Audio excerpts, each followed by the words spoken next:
بسم اللہ الرحمن الرحیم۔ الحمدللہ۔ ہمارے اگلے رکوع کا آغاز ہوتا ہے آیت نمبر 51 سے۔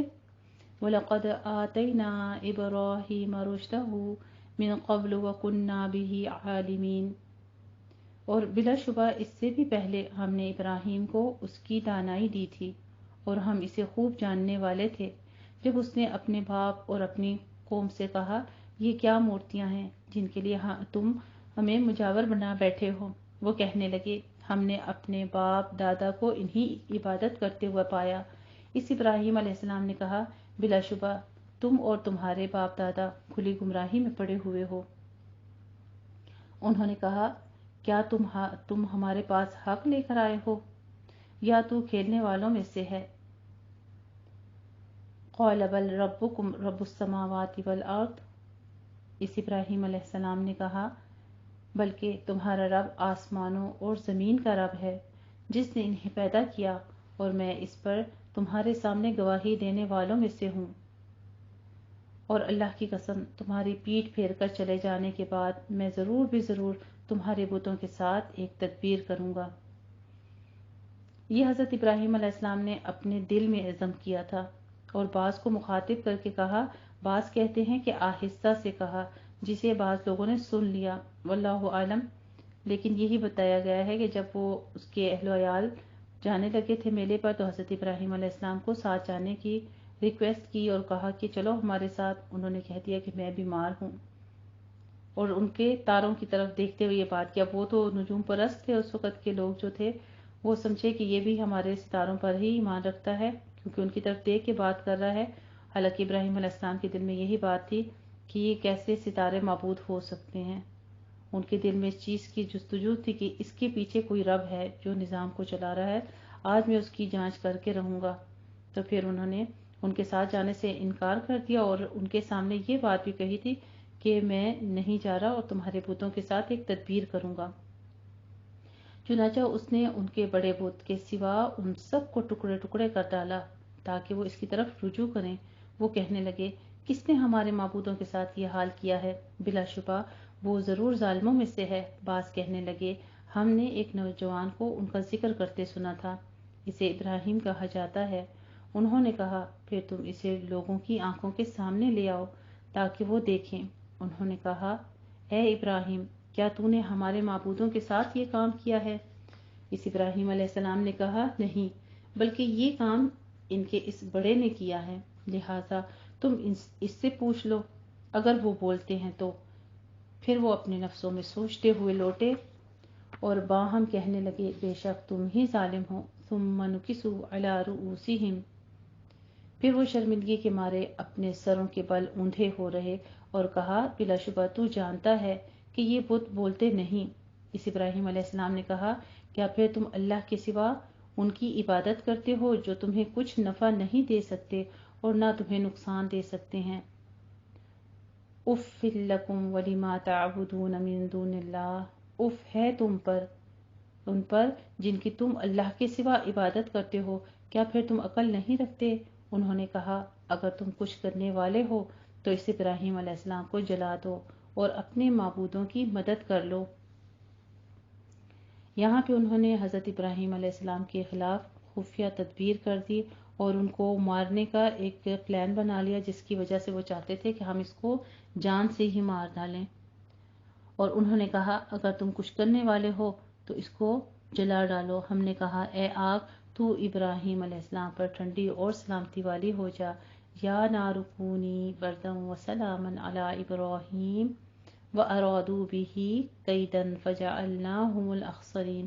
انہوں نے اس ابراہیم علیہ السلام کے ساتھ فریب کیا، ارادہ کیا تو ہم نے انہیں انتہائی خسارے والا بنا دیا، اور ہم نے اسے یعنی ابراہیم علیہ السلام اور لوط علیہ السلام کو اس زمین کی طرف نجات دی جس میں ہم نے اہل عالم کے لیے برکت رکھی تھی، اور ہم نے اسے اسحاق بخشا اور یعقوب مزید دیا، اور ہم نے ہر ایک کو صالح بنایا۔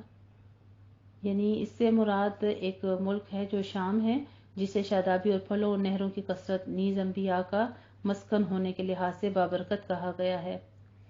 اور ابراہیم علیہ السلام کو تو صرف بیٹے کے لیے دعا کی تھی انہوں نے، مگر ہم نے بغیر دعا کے مزید پوتا بھی عطا کر دیا۔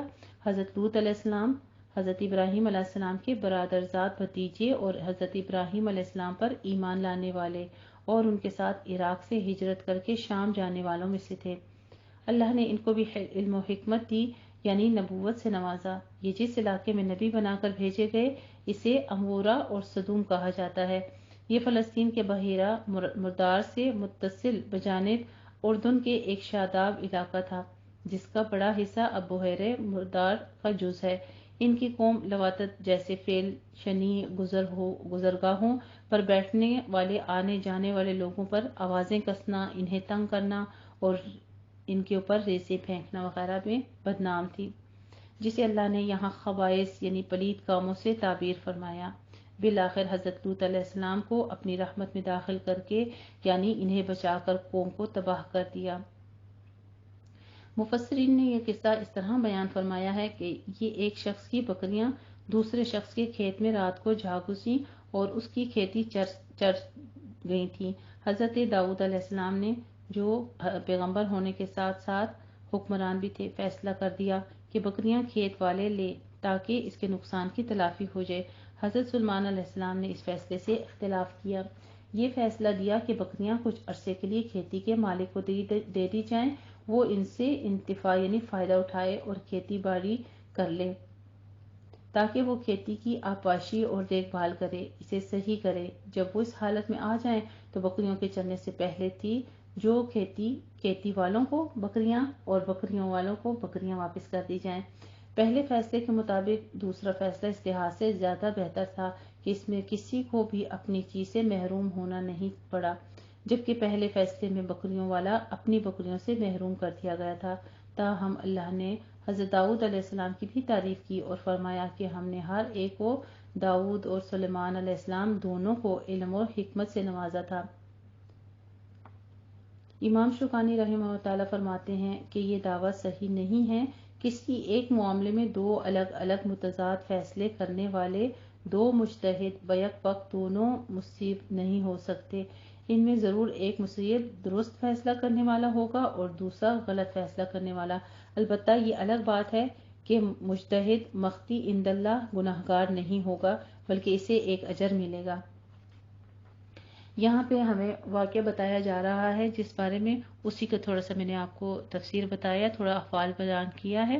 وَنَجَّيْنَا لُوطًا، کہ جب لوط علیہ السلام کو نجات دے دی، جس میں ہم اہل علم کے لیے برکت رکھی تھی، اور ہم نے اسے اسحاق بخشا اور یعقوب بھی مزید دیا، اس کو ایک صالح بنایا ہر ایک کو، اور ہم نے انہیں امام بنایا۔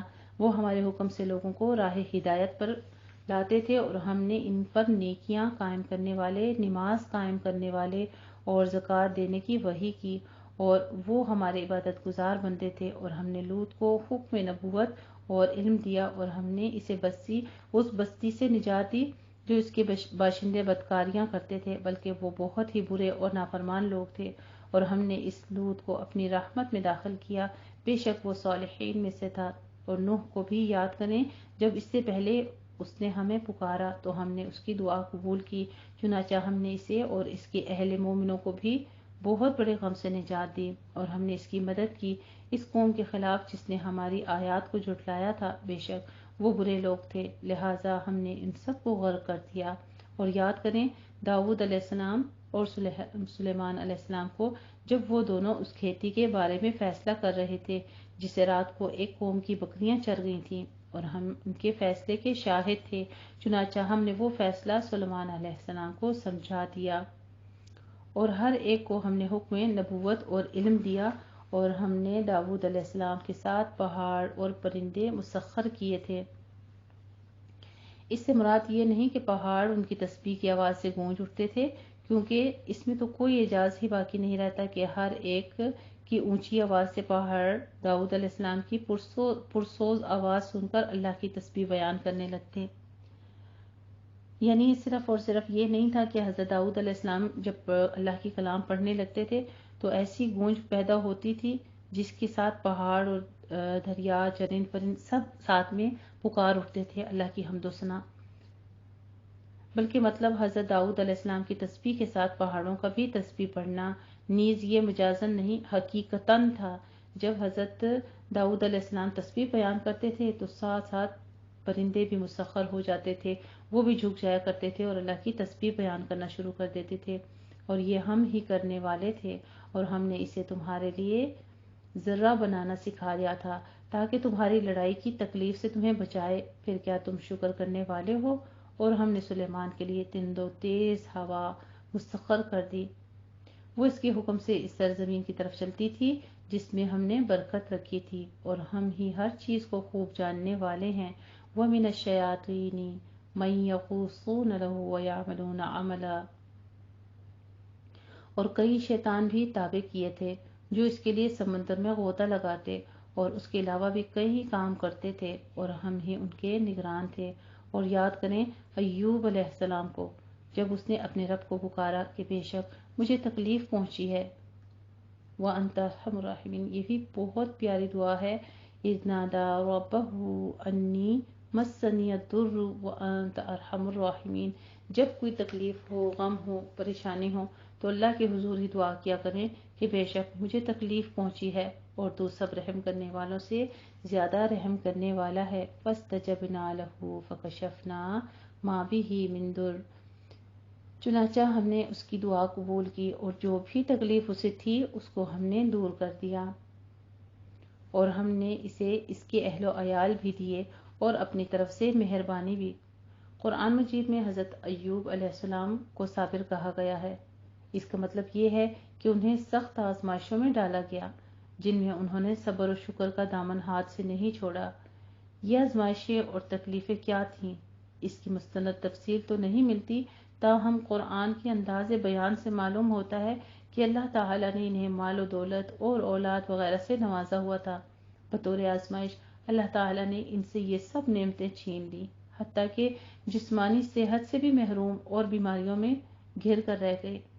بالآخر کہا جاتا ہے کہ 18 سال کی آزمائشوں کے بعد بارگاہ الہی میں دعا کی، اللہ نے دعا قبول فرمائی اور صحت کے ساتھ مال اور اولاد پہلے سے دگنا عطا فرمایا۔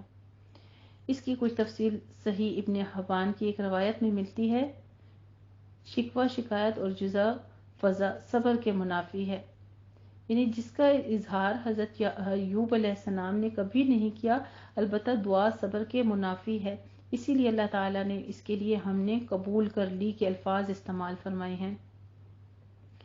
ان آیات مبارکہ کو پڑھ کے ہمارے دلوں کو کتنا سکون ہوتا ہے۔ ہم چھوٹی چھوٹی سی تکالیف کے اوپر کتنی بڑی بڑی آہوازاریاں کرتے ہیں۔ ہر حال میں اللہ سبحانہ و تعالیٰ کا شکر ادا کرنا چاہیے کہ ہماری استطاعت کے مطابق اس نے ہم پر کوئی آزمائش اتنی بڑی نہیں ڈالی جس کو ہم برداشت نہ کر سکیں، اور پھر اگر برداشت بھی کر لیں تو اللہ سبحانہ و تعالیٰ فرماتے ہیں ان اللہ مع الصابرین، کہ بے شک میں صبر کرنے والوں کے ساتھ ہوں۔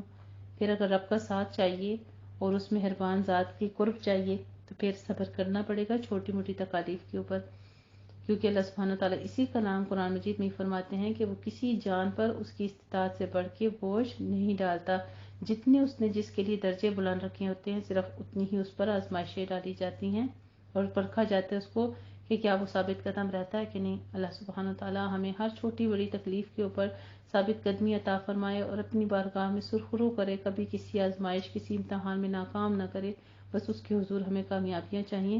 اللہ سبحانہ تعالیٰ ہماری مدد فرمائے، آمین۔ آگے فرماتے ہیں وَإِسْمَاعِيلَ وَإِدْرِيسَ وَذَا الْكِفْلِ، اور اسماعیل علیہ السلام، اور پہلے فرما دیا وَمِثْلَهُم مَّعَهُمْ، اور وہ اپنی طرف سے مہربانی کے لیے ان کے ساتھ اتنے ہی تھے اور بھی عطا کی، اور عبادت گزاروں کی نصیحت کے لیے بھی۔ اسماعیل علیہ السلام اور ادریس علیہ السلام اور ذوالکفل کو یاد کرو، یہ سب صابر تھے اور ہم نے انہیں اپنی رحمت میں داخل کیا۔ صبر کا نتیجہ دیکھیں، ساتھ ہی بتا دیا کہ صبر کرنے کا نتیجہ کیا ہوتا ہے کہ انسان اللہ کی رحمت کے سائے میں آ جاتا ہے۔ سبحان اللہ، بے شک وہ صالحین میں سے تھے۔ اور یاد کریں مچھلی والے یونس علیہ السلام کو، جب وہ اپنی قوم سے ناراض ہو کر چلا گیا تھا اور اس نے سمجھا تھا کہ ہم اس پر ہرگز تنگی نہیں کریں گے، پھر اس نے ہمیں اندھیروں میں پکارا کہ تیرے سوا کوئی معبود نہیں، لا الہ الا انت سبحانک انی کنت من الظالمین، تو پاک ہے، بلا شبہ میں ہی ظالموں میں سے ہوں، یعنی فوراً اعتراف جرم کیا۔ اللہ سبحانہ و تعالیٰ کی پہلے تعریف، اس کی وحدانیت بیان کی اور تعریف کے ساتھ ہی اپنے جرم کا اقرار کر لیا. فاستجبنا له ونجيناه من الغم. تو جب انسان کی یہ کیفیت ہو، اس کا عمل ایسا ہو، پھر اللہ سبحانہ و تعالیٰ کی طرف سے کیا انعام آتا ہے. فرماتے ہیں چنانچہ ہم نے اس کی دعا قبول کی اور ہم نے اسے غم سے نجات دی اور ہم اسی طرح مومنوں کو نجات دیتے ہیں. یعنی ہم نے یونس علیہ السلام کی دعا قبول کر لی اور اسے اندھیروں سے اور مچھلی کے پیٹ سے نجات دی، اور جو بھی مومن ہمیں اس طرح شدائد اور مصیبتوں میں پکارے گا ہم اسے نجات دیں گے. حدیث شریف میں بھی آتا ہے، نبی کریم صلی اللہ علیہ وآلہ وسلم نے فرمایا، جس مسلمان نے بھی ان الفاظ یعنی لا الہ الا انت سبحانک انی کنت من الظالمین کے ساتھ کسی معاملے کے لیے دعا مانگی تو اللہ نے اسے قبول فرما لیا. اسے جامع ترمذی نے روایت کیا ہے. لیکن یہ کتنی تعداد میں پڑھنی چاہیے؟ جو کہ 1,25,000 1,00,000 ختم جو کرتے ہیں یا اتنی تعدادیں مقرر کی ہیں، اس کی کوئی سند ثابت نہیں ہے. وَزَكَرِيَّا إِذْ نَادَىٰ رَبَّهُ. اور یاد کریں زکریا علیہ السلام کو جب اس نے اپنے رب کو پکارا تھا، اے میرے رب تو مجھے اکیلا نہ چھوڑ اور تو ہی بہترین وارث ہے. بہت ہی خوبصورت دعا ہے اولاد نرینہ کے لیے. یہ دعا بھی جتنی زیادہ ہو پڑھ سکتے ہیں. ربی لا تذرنی فردا وانت خیر الوارثین. پھر انہوں نے یہ دعا کی، اس کے بارے میں ذکر آ گیا فاستجبنا له ووهبنا له یحیی واصلحنا له زوجہ. چنانچہ ہم نے اس کی دعا قبول کی اور ہم نے اسے یحیی عطا کیا اور ہم نے اس کے لیے اس کی بیوی کو درست کر دیا. یعنی وہ بانجھ تھی اور ناقابل اولاد تھی. ہم نے اس کے لیے اور مریم کے لیے ایسے طریقے سے اولاد پیدا کی جس کی وہ تمنا بھی نہیں کرتے تھے، جو ان کے گمان میں بھی نہ تھا، اور اللہ سبحانہ تعالیٰ نے اس کے اس نقص کا ازالہ فرما کے اسے نیک بچہ عطا فرما دیا. ایسی عورت جس کو شروع سے ہی بانجھ تھی، جس کے ہاں اولاد ہی نہیں ہو سکتی تھی، اس کو اللہ سبحانہ تعالیٰ نے درست اندام کر دیا. الحمدللہ، سبحان اللہ. اللہ سبحانہ وتعالیٰ کی کتنی قدرتیں بیان ہو رہی ہیں ان آیات مبارکہ میں، اور اس کے یہ تمام معجزات ہیں کہ اللہ ہر چیز پر قدرت رکھنے والا ہے. بہت ہی خوبصورت دعا ہے. اپنے دل سے، دل کی گہرائیوں سے دعا کرتے ہیں کہ اللہ سبحانہ وتعالیٰ جتنی بھی ہماری بہنیں بے اولاد ہیں ان کو اولاد نرینہ سے نواز دے. اللہ اپنی ذات کا یہ معجزہ کر دے اور جو ان کے حق میں بہتر ہو، نیک صالح اولاد ان کو عطا فرمائے. جتنی گودیں خالی ہیں اللہ سبحانہ وتعالیٰ ان سب کو بھر دے نیک صالح اولادوں کے ساتھ، اور جن کی اولادیں ہیں ان سب کو اپنی بارگاہ میں نیک اور صالح بنا لے، اپنا فرما بردار، اپنا متی بنا دے. ہم سب کی اولادوں کو ہمارا فرما بردار بنا دے اور ہمارے دین کا مددگار بنا دے، جو اللہ سبحانہ وتعالیٰ کے سامنے ہمیں سرخرو کرنے والے ہمارے لیے صدقے جاریہ بن جائیں. آمین یا ربنا آمین. بے شک وہ انبیاء جتنے بھی تھے علیہ السلام نیکیوں میں جلدی کرنے والے تھے. وہ ہمارے لیے، ہمارے آگے ہماری طرف رغبت اور ڈر سے پکارنے والے تھے، اور وہ ہمارے لیے عجز و انکساری کرنے والے تھے. اور اس عورت کو یاد کریں جس نے اپنی شرمگاہ کی حفاظت کی تھی، پھر ہم نے اس میں اپنی روح پھونک دی اور اسے اور اس کے بیٹے عیسیٰ علیہ السلام کو اہل عالم کے لیے عظیم نشانیاں بنا دیا. یہ حضرت مریم اور حضرت عیسیٰ کا تذکرہ ہے جو کہ پہلے گزر چکا ہے. امتن سے مراد یہاں دین یا ملت ہے، یعنی تمہارا دین یا ملت ایک ہی ہے، اور وہ دین ہے دین توحید جس کی دعوت تمام انبیاء نے دی، اور ملت اسلام ہے جو تمام انبیاء کی ملت رہی ہے. جس طرح نبی کریم صلی اللہ علیہ وآلہ وسلم نے فرمایا، ہم انبیاء کی جماعت اولاد اللات ہیں جن کا باپ ایک اور مائیں مختلف ہوں. ہمارا دین ایک ہی ہے. اسے ابن کثیر نے روایت کیا ہے. بلا شبہ یہ تمہارا دین ایک ہی دین ہے. وَأَنَا رَبُّكُمْ فَاعْبُدُونِ. اور میں تمہارا رب ہوں لہٰذا تم میری ہی عبادت کرو. اور انہوں نے اپنا معاملہ باہم ٹکڑے ٹکڑے کر ڈالا. بالآخر سب ہماری ہی طرف لوٹیں گے. چنانچہ جو بھی نیک عمل کرے گا اور وہ مومن بھی ہو، یعنی ایک تو وہ نیک عمل کرنے والا ہو. نیکیاں تو یہ بھی ہے نا، جیسے کوئی کسی چیریٹی میں دے دیتا ہے اپنا اماؤنٹ، صدقہ وغیرہ جو ہے، یا کافر بھی جو ہیں وہ بھی غریب غربا کی مدد کرتے ہیں، انہوں نے بھی یتیم خانہ وغیرہ یا اس طرح کے بچوں کے لیے جو ہیں بنائے ہوتے ہیں، اسکول وغیرہ بھی بنائے ہوتے ہیں، یا کسی کی مدد بھی کر دیتے ہیں، کتنی اس قسم کے اولڈ ہاؤس بنائے ہوتے ہیں، کتنے اور بھی نیکیوں کے کام کرتے رہتے ہیں۔ لیکن ساتھ یہاں پہ شرط کیا رکھی گئی ہے کہ وہ ایمان والے بھی ہوں، مومن بھی ہوں، تو اس کی کوشش کی ناقدری نہ ہوگی۔ اور بے شک ہم اس کے لیے اس کے اعمال لکھنے والے ہیں، اور ہر بستی جسے ہم نے ہلاک کیا ہے اس پر لازم ہے کہ بلا شبہ وہ اس کے باشندے دنیا کی طرف نہیں لوٹیں گے، حتیٰ کہ جب یاجوج اور ماجوج کھول دیے جائیں گے اور وہ ہر بلندی سے تیزی کی طرف دوڑتے آئیں گے، اور سچا وعدہ یوم قیامت قریب آ پہنچے گا۔ فَإِذَا هِيَ شَاخِصَةٌ أَبْصَارُ الَّذِينَ كَفَرُوا، تب کافروں کی آنکھیں کھلی کی کھلی رہ جائیں گی، اور وہ کہیں گے ہائے یا ویلنا قد کننا فی غفلۃ من ھذا، ہائے ہماری کم بختی، ہم اس وعدے سے غفلت میں رہے، بلکہ ہم ہی ظالم تھے۔ بے شک تم اور جن کی اللہ کے سوا تم عبادت کرتے ہو جہنم کا ایندھن ہے، تم اس میں داخل ہونے والے ہو۔ اگر یہ واقعی معبود ہوتے تو اس میں داخل نہ ہوتے، اور وہ سب ہمیشہ اس جہنم میں رہیں گے۔ لہم فیہا زفیرۃ وہم فیہا لا یسمعون، اس میں ان کے لیے چیخنا چلانا ہوگا اور وہ اس میں کچھ نہ سن پائیں گے۔ بے شک جن لوگوں کے لیے ہماری طرف سے پہلے ہی نیکی اور بھلائی مقدر ہو چکی ہے وہ اس سے دور رکھے جائیں گے۔ سبحان اللہ، خوشخبری دی جا رہی ہے ایمان والوں کو۔ بعض لوگوں کے ذہن میں یہ اشکال پیدا ہو سکتا ہے کہ مشرکین کی طرف سے پیدا کیا جا سکتا ہے، جیسا کہ فی الواقع کی بات میں ہے کہ عبادت تو حضرت عیسیٰ اور عزیر علیہ السلام فرشتوں نے اور عبادت صالحین نے بھی کی تھی، ان کی بھی عبادت کی جاتی ہے، تو کیا یہ اپنے عابدین کے ساتھ جہنم میں ڈالے جائیں گے؟ اس آیت میں اس کا ازالہ کر دیا گیا کہ یہ لوگ تو اللہ کے نیک بندے تھے، جن کی نیکیوں کی وجہ سے اللہ کی طرف سے ان کے لیے نیکی یعنی سعادت ابدی یا بشارت جنت ٹھہرائی جا چکی ہے، یہ جہنم سے دور ہی رہیں گے۔ انہی الفاظ سے یہ مفہوم بھی واضح ہوتا ہے کہ جو لوگ دنیا میں یہ نیک خواہش رکھتے ہوں گے کہ ان کی قبروں پر بھی کعبے بنے اور لوگ انہیں قاضی الحاجات سمجھ کر ان کے نام کی نظر و نیاز دیں، ان کی پرستش کریں، یہ بھی پتھر کی مورتیوں کی طرح جہنم کا ایندھن ہوں گے، کیونکہ غیر اللہ کی پرستش کے داعی جتنے بھی ہیں ان سب کے بارے میں ذکر یہی ہوتا ہے کہ یہ ان کے اوپر یقین کرنا بالکل سراسر غلط ہے اور یہ شرک ہے۔ اور انبیاء کرام نے یا جو اللہ کے نیک بندے ہوتے ہیں وہ تو کسی کو یہ سب عمل نہیں سکھاتے کہ آپ ہماری عبادت کرو، بلکہ وہ تو خود اللہ کا خوف رکھنے والے ہوتے ہیں، تو ان کے بارے میں یہاں مذکور ہے کہ وہ اس سے بچا لیے جائیں گے پہلے ہی۔ جس طرح ہم نے پہلی تخلیق کی ابتدا کی تھی اسی طرح ہم پھر اس کا اعادہ کریں گے، یہ وعدہ ہمارے ذمے ہے، بے شک ہم اسے پورا کرنے والے ہیں۔ اور بلا شبہ ہم زبور میں نصیحت کے بعد یہ لکھ چکے ہیں کہ بے شک میرے نیک بندے زمین کے وارث ہوں گے۔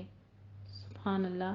الذکر سے مراد 15 نصیحت، جیسا کہ ترجمہ میں درج ہے کہ جو اللہ کے نیک بندے ہوں گے وہی اس زمین کے ورثاء ہوں گے۔ زمین سے مراد مفسرین کے نزدیک جنت ہے، اور بعد اس کے آسمانی کتابوں کی طرف بھی ذکر کیا جاتا ہے کہ ارض کفار یعنی اللہ کے نیک بندے زمین میں اقتدار کے مالک ہوں گے، اور اس میں کوئی شبہ نہیں کہ مسلمان جب تک اللہ کے نیک بندے رہے وہ دنیا میں با اقتدار اور سرخرو ہی رہے۔ کفر جتنا بھی عام ہوا، جتنا بھی پھیلا، بالآخر اسلام کا ہی بول بالا ہوتا ہے۔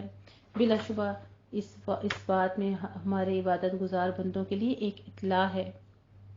اور اے نبی کریم صلی اللہ علیہ وآلہ وسلم، ہم نے آپ کو تمام جہانوں کے لیے رحمت بنا کر ہی بھیجا ہے۔ کہہ دیجئے میری تو صرف یہی وحی کی جاتی ہے میری طرف کہ بس میں تمہارا معبود ہوں، انما الہکم الہ واحد، بے شک تمہارا معبود ایک ہی معبود ہے۔ پھر آیت توحید یہاں پر بیان کی جا رہی ہے، وَهَلْ أَنْتُمْ مُسْلِمُونَ، پھر کیا تم مسلمان ہو؟ پھر اگر وہ پھریں تو کہہ دیجئے میں نے تمہیں یکساں طور پر خبردار کر دیا، اور میں نہیں جانتا کہ جس کا تمہیں وعدہ دیا جاتا ہے وہ قریب ہے یا بعید ہے۔ اِنَّهُ يَعْلَمُ الْجَهْرَ مِنَ الْقَوْلِ، بے شک وہ اللہ پکار کر ہی کہی ہوئی بات کو بھی جانتا ہے، اور جو تم چھپاتے ہو اس کو بھی جانتا ہے، اور میں نہیں جانتا شاید یہ تاخیر عذاب تمہارے لیے آزمائش اور ایک وقت تک کا فائدہ ہو۔ رسول اللہ صلی اللہ علیہ وآلہ وسلم نے کہا، رب احکم بالحق، اے میرے رب حق کے ساتھ فیصلہ فرما، وربنا الرحمن المستعان علی ما تصفون، اور ہمارا رب نہایت مہربان ہے، جو باتیں تم بیان کرتے ہو ان پر وہی مدد مانگے جانے کے لائق ہیں۔ اس صورت میں مختلف انداز سے جو باتیں بیان کی گئی ہیں اس میں بہت ساری باتوں کا وضاحت بھی ہے اور کافی مفید بھی ہیں۔ اس سے مراد قرآن مجید ہے جس میں مسلمانوں کے لیے بہت ہی کفایت ہے، بہت ہی فائدے ہیں، اور عابدین سے مراد خشوع و خضوع سے اللہ کی عبادت کرنے والے اور شیطان اور خواہشات نفس پر اللہ کی اطاعت کو ترجیح دینے والے۔ اس کا مطلب یہ ہے کہ جو آپ کی رسالت پر ایمان لے آئیں گے اس نے گویا اس رحمت کو قبول کر لیا اور اللہ کی نعمت کا شکر ادا کیا، نتیجتاً دنیا و آخرت کے سعادتوں سے ہمکنار ہو گیا۔ اور چونکہ آپ کی رسالت پورے جہان کے لیے ہے، اس لیے آپ پورے جہان کے لیے رحمت بنا کر، یعنی اپنی تعلیمات کے ذریعے سے دین و دنیا کی سعادتوں سے ہمکنار کرنے کے لیے آئے ہیں۔ بعض لوگوں نے اس اعتبار سے بھی نبی کریم صلی اللہ علیہ وآلہ وسلم کو جہان والوں کے لیے رحمت قرار دیا کہ آپ کی وجہ سے یہ امت بالکل یا تباہی و بربادی سے محفوظ کر دی گئی، جیسے پچھلی قومیں اور امتیں حرف غلط کی طرف مٹا دی گئی تھیں۔ اور وعدے سے مراد یہاں پہ قیامت ہے، یعنی غلبہ اسلام و مسلمین کا ہی ہوگا جب اللہ کی طرف سے تمہارے خلاف جنگ کرنے کی مجھے اجازت دی جائے گی، یعنی اس وعدے الہی میں تاخیر میں نہیں جانتا کہ تمہاری آزمائش کے لیے خاص وقت جو ہے وہ فائدہ اٹھانے کے لیے مہلت دے دی گئی ہے۔ اللہ سبحانہ وتعالیٰ نے یہ بھی فرمایا کہ انسان کے لیے ایک مقرر وقت تک فائدہ ہے، یعنی میرے بارے میں جو تم مختلف باتیں کرتے ہو یا اللہ کے لیے اولاد ٹھہراتے ہو، ان سب باتوں کے مقابلے میں وہ رب ہی مہربانی کرنے والا اور وہی مدد کرنے والا ہے۔ الحمدللہ رب العالمین، ہمارا اگلا ربع یعنی نصف پارہ تکمیل ہوتا ہے اور اس کے ساتھ ہی ہماری سورہ انبیاء بھی مکمل ہو گئی۔ الحمدللہ، جزاک اللہ احسن الجزاء۔